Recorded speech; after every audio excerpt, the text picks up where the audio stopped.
Hello friends, स्वागत करता हूँ एक और इंटरेस्टिंग वीडियो पर। तो गाइज, यदि आप रनिंग करते हो और अपने रनिंग टाइम को कम नहीं कर पा रहे तो इसके पीछे कई कारण हो सकते हैं, जैसे कि आपकी डाइट, रेस्ट, या आपकी हाइट, या आपकी बॉडी की रिकवरी, या आपके रनिंग करने का स्टाइल।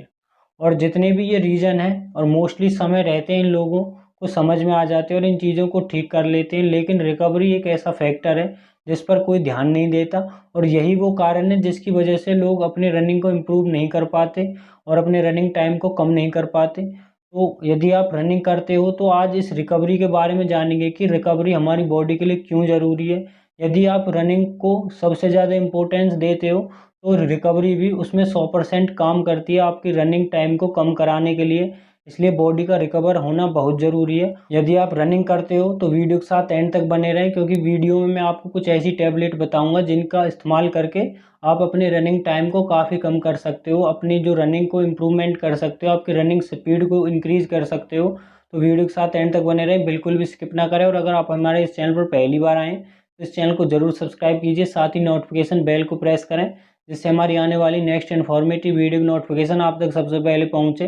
तो please do subscribe our channel. तो गाइज, हमारी बॉडी के लिए रिकवर बहुत ज़रूरी है। इसको एक एग्जांपल से समझते हैं। जैसे कि हम किसी बिजनेस में पैसा लगाते हैं और नेक्स्ट मंथ हमें फिर से पैसा लगाना है, तो हम नेक्स्ट मंथ तब तक पैसा नहीं लगा सकते जब तक वो पिछले मंथ का पैसा हमारा रिकवर नहीं हो जाए। ठीक वैसे ही हमारी बॉडी का सिस्टम होता है, जब तक हमने पहला जो मसल लॉस या है अपने रनिंग के दौरान वो रिकवर नहीं होगा तब तक हमारी बॉडी रनिंग के लिए रेडी नहीं होगी अगले दिन। इस चीज़ को समझने के लिए आपको एक और एग्जांपल देता हूँ कि जैसे कि आपने 1-2 साल तक रनिंग नहीं की और फर्स्ट डे आप रनिंग करने के लिए जाते हो, तो उस दिन आप काफ़ी लंबा दौड़ते हो, तेज़ भी दौड़ते हो और स्पीड भी काफ़ी ठीक रहती है।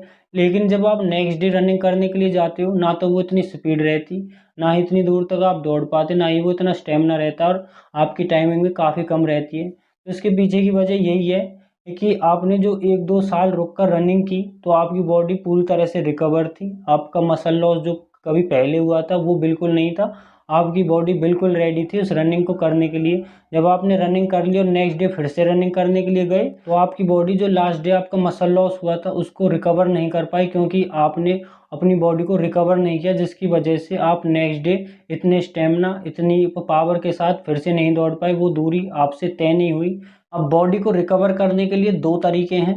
पहला है डाइट, दूसरा है रेस्ट। डाइट और रेस्ट के बारे में सभी जानते होंगे। अब डाइट में दो चीज़ें मेन होती है, पहला है प्रोटीन, दूसरा कुछ टैबलेट हैं जो अब मैं आपको बताऊंगा। अब प्रोटीन हमारी रनिंग के दौरान काफ़ी इंपॉर्टेंट होता है। जितनी भी आपको डेली रिक्वायरमेंट है आपके शरीर को उसकी प्रोटीन की, उसको डेली पूरा कीजिए, क्योंकि बिना प्रोटीन के आपका जो मसल लॉस हुआ है पिछले दिन उसको आप रिपेयर नहीं कर पाओगे। तो प्रोटीन ही वो चीज़ है जो आपके मसल को ब्रेक डाउन हुआ था रनिंग के दौरान, उसको रिपेयर करने में आपकी हेल्प करेगा। तो अपने डेली की जो रिक्वायरमेंट है प्रोटीन की उसको पूरा कीजिए, चाहे किसी सप्लीमेंट के थ्रू या अपनी डाइट के थ्रू, वो आप पर डिपेंड करता है। दूसरी जो चीज़ है वो है मल्टीविटामिन और विटामिन सी। अब मल्टीविटामिन हमारे लिए उतना ही ज़रूरी है जितना कि प्यासे के लिए पानी और धनुष के लिए बाण। बिना इनके आप रनिंग का सपना छोड़ दीजिए। मल्टीविटामिन हमारी बॉडी के लिए इतनी ज़रूरी होती है, खासकर रनिंग के दौरान। अगर आप अपनी डाइट में मल्टीविटामिन को ऐड करते हो तो आपकी रनिंग काफ़ी इंप्रूव होगी। साथ ही विटामिन सी ऐड करते हो तो रनिंग में आप काफ़ी ज़्यादा देखोगी, आपकी टाइमिंग भी कम होने लगेगी विद प्रॉपर डाइट और अच्छी शेड्यूल के साथ। तो इसलिए अपनी डाइट में मल्टीविटामिन को ज़रूर ऐड कीजिए। मल्टीविटामिन के लिए कुछ टैबलेट हैं, अगर आप अपनी डेली डाइट से अगर मल्टीविटामिन को पूरा कर सकते हो तो आपको बिल्कुल भी बाहर से मल्टीविटामिन परचेज़ करने की ज़रूरत नहीं है।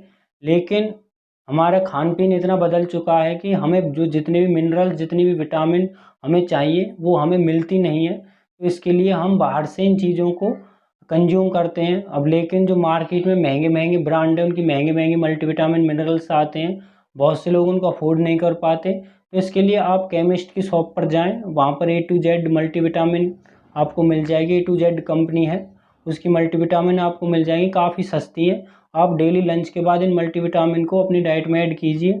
इन मल्टीविटामिन से आपकी परफॉर्मेंस काफ़ी एनहेंस होगी। साथ ही जो विटामिन सी की भी अपनी एक्सरसाइज से 1 घंटा पहले एक टैबलेट इस्तेमाल कीजिए। लिमसी की आती है, 20 से 25 रुपये का एक टैबलेट का पूरा पत्ता आ जाता है।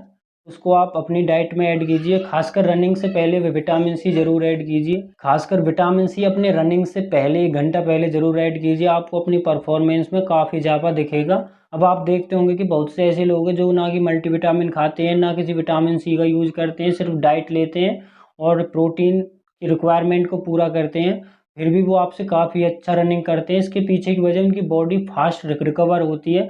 जो भी उनका मसल लॉस होता है उसको फास्ट तरीके से उसको रिकवर कर लेती है, अपनी मसल्स को रिपेयर कर लेती है। लेकिन इन लोगों का परसेंटेज कम है। ज़्यादातर लोग ऐसे ही होते हैं जो अपनी बॉडी को रिकवर नहीं कर पाते, तो उसके लिए मल्टीविटामिन ऐड करनी पड़ती है। साथ ही उनके पैरों में काफ़ी ज़्यादा दर्द होता है जब वो रनिंग करते हैं। घुटनों से नीचे जो बांस होते हैं, उनको बांस ही कहते हैं हम हिंदी भाषा में, तो उनमें काफ़ी ज़्यादा दर्द होता है। तो उसके लिए भी मल्टीविटामिन काफ़ी इफ़ेक्टफुल है। आपके पैरों का दर्द काफ़ी कम हो जाएगा। अब अगर आप डेली के कैल्शियम और प्रोटीन वाली डाइट का इस्तेमाल करते हो, साथ ही मल्टीविटामिन को यूज करते हो, तो आपके पैरों का दर्द बिल्कुल चला जाएगा और जिससे आपकी परफॉर्मेंस भी एनहेंस होगी, आप काफ़ी तेज़ दौड़ पाओगे। तो रनिंग के लिए आप मल्टीविटामिन, विटामिन सी और प्रोटीन का इस्तेमाल कीजिए। प्रोटीन के लिए अगर आप अपनी डाइट से ही इस प्रोटीन की रिक्वायरमेंट को पूरा कर पाते हो, तो बिल्कुल भी ज़रूरत नहीं है बाहर से प्रोटीन परचेज़ करने के लिए। अगर पूरा नहीं कर पाते और आपके पास बजट है, तो आप बाहर से किसी वे प्रोटीन को परचेज़ कर सकते हो। अगर आप परचेज़ कर लेते हो तो रनिंग के बाद 1 स्कूप वे प्रोटीन का पानी में इस्तेमाल कीजिए रनिंग के बाद। उसके बाद आपका जो मसल लॉस हुआ था वो रिपेयर हो जाएगा और आप नेक्स्ट डे के लिए बिल्कुल रेडी हो जाओगे। तो मल्टीविटामिन नाश्ते के बाद और विटामिन सी एक्सरसाइज से 1 घंटा पहले, तो और साथ ही प्रोटीन को कंज्यूम कीजिए, आपकी रनिंग काफ़ी इम्प्रूव होगी। तो ये कुछ बातें थी जो रनिंग के रिगार्डिंग आपको ज़रूर जाननी चाहिए। तो अगर आप ये वीडियो फेसबुक पेज पर देख रहे हो तो हमारे फेसबुक पेज को भी फॉलो कीजिए और मैंने अपने इंस्टाग्राम का लिंक वीडियो के डिस्क्रिप्शन में डाल रखा है। आप वहाँ पर जाकर मुझे फॉलो कर सकते हो और मुझसे क्वेश्चन पूछ सकते हो। और हमारे इस चैनल को ज़रूर सब्सक्राइब कीजिए, साथ ही नोटिफिकेशन बेल को भी प्रेस कीजिए। वीडियो देखने के लिए बहुत बहुत धन्यवाद। जय हिंद, जय भारत।